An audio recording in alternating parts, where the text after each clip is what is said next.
chicken with a mustard and fruit sauce and Israeli couscous. So I'm going to get that started, and unfortunately I didn't realize there was no water today. So I'm just going to don on some gloves, and that way I can touch my chicken and not contaminate anyone. Everybody knows chicken has lots of bacteria, and you should wash your hands always after touching poultry, right? This is in a group of kids, I guess I don't have to tell you that. Alright, now I'm going to start by seasoning and oiling the chicken.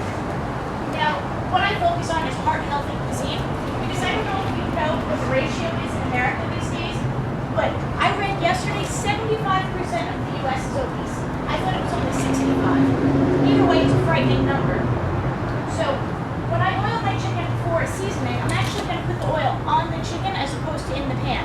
This is going to help you for a few reasons. One, you're using less of the oil because you don't need the surplus to cover.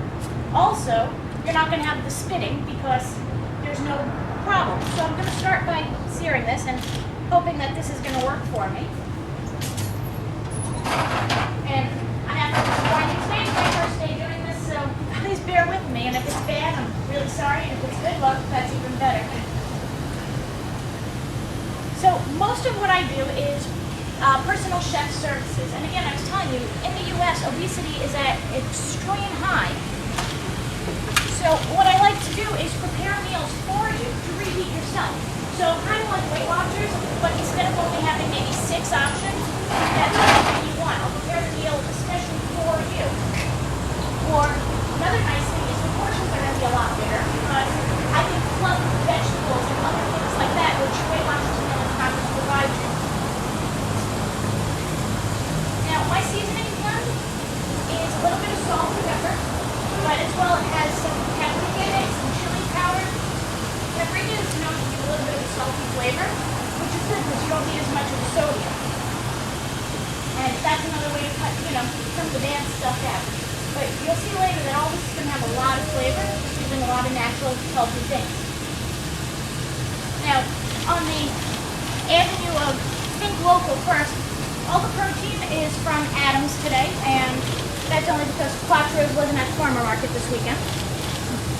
I highly suggest for those of you who cook, go to farmers markets.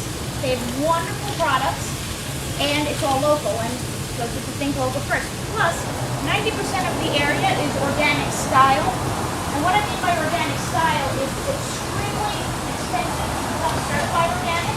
A lot of little farms can't afford that. So what they do is organic practice without being certified. So it may not have the label, but you're not going to get all that bad stuff that you don't want. That's always a big perk that you want to think about. And I figured I didn't know what to talk about for 45 minutes, so I'm doing this all here. So bear with me. Does anybody have any questions so far? I guess I haven't done anything spectacular. Yes. You said in your seasoning you use chili powder. Is that going to make it spicy or? No, it kind of rounds out the flavor. A lot of chefs will use Tabasco and Worcestershire in everything that they make because it rounds it out. You're not using enough to actually taste the spice. In my blend, I also use smoked paprika, so it gives a little bit of the bacon flavor without the fat. So that's also a nice interest. And we make large bags at my house, and we just simply really use it. So that's, something to make it easy for you.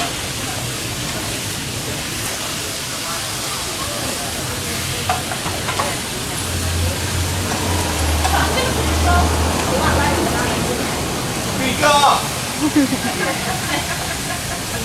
to get all the chicken in one pan, and I'll start the sauce momentarily.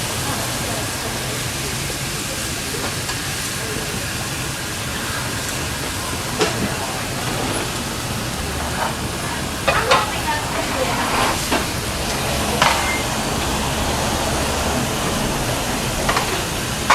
Now for the sauce, everybody in the recipe goes there for For the sauce, I'm going to use the same pan I cooked the chicken in. It's called the glazing. And what I'm going to do is get all that nice flavor that's on the bottom from the seared chicken into my sauce. So if I can open this, I'm going to add some cherries. Good job. I will put most of the alcohol, if not all the alcohol on. Now, when you're using wine or sherry or alcohol when you're cooking, you want to use something better than a cooking wine. Because cooking wine you wouldn't drink, right? And if you're not going to drink it, why do you want to cook it? You don't. So this is a pretty cheap bottle. I think it's an $8 bottle of sherry. It's pretty cheap, affordable. But I don't know if I drink too much of it, but it's better than cooking wine. So now I have the sherry simmering. You get all the gooey stuff off the bottom. I'm going to add some dried raisins. I love raisins. And what's nice about the raisins is it has a little bit of sugar on them when they're dehydrated. So it gives a little extra sweetness. I'm also going to cut up some apricots. And you don't have to cut them, but by cutting them, you're actually going to allow more liquid to absorb and allow your sauce to thicken a little better. So, I think I have this on the top. None of these burners are working at the same way today. It's a little bit slow. We're just going to add, and this is for people who really like something sweet, but you don't love the processed, not sugar-free stuff. And if you like apricots and you like all this and you eat it as quantities, I would suggest that you invest in a hydrator, or you just crank your oven to 250 degrees and you leave your food there for a very long time. It'll get rid of all the moisture, so you have the, nice fruit rolls, and you got kids, the fruit roll-ups you can get from there. And ends up being more cost effective, and you don't have all the crap. You don't really want, the additives. It's not best for you. Now I'm going to add some mustard to the sauce. And the mustard is going to give it a little bit of a bitter tang.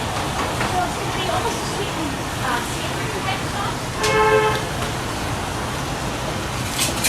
I'm using a grainy mustard. If you use a honey mustard, if you really like sweet, you can use a honey mustard. And grainy also, because it's grainy, it has more bubbles in it, so it gives it a different texture, which is really kind of nice.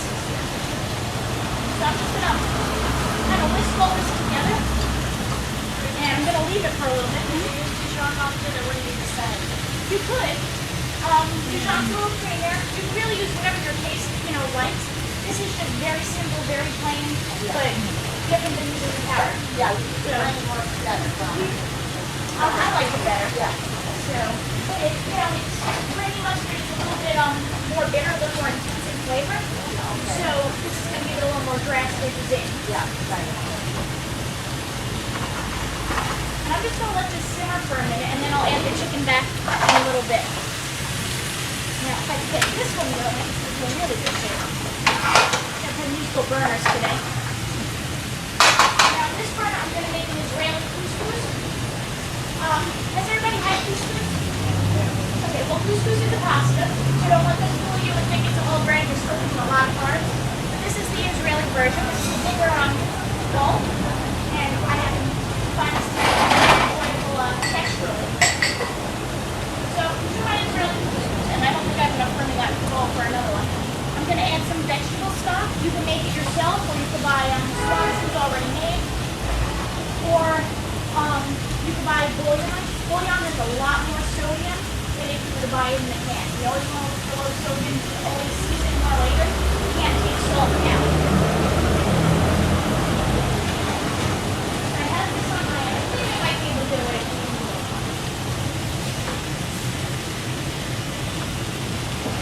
And I'm sure you can see my sauce is getting kind of nice and bubbly. Nice film. So I'm going to add my chicken to this. And the point of searing the chicken is when you brown it. It's called the Maillard reaction. It's pretty much the same thing as caramelizing. You're releasing your sugars. So you don't have to, but it gives it a lot of extra flavor. And the flavor's good.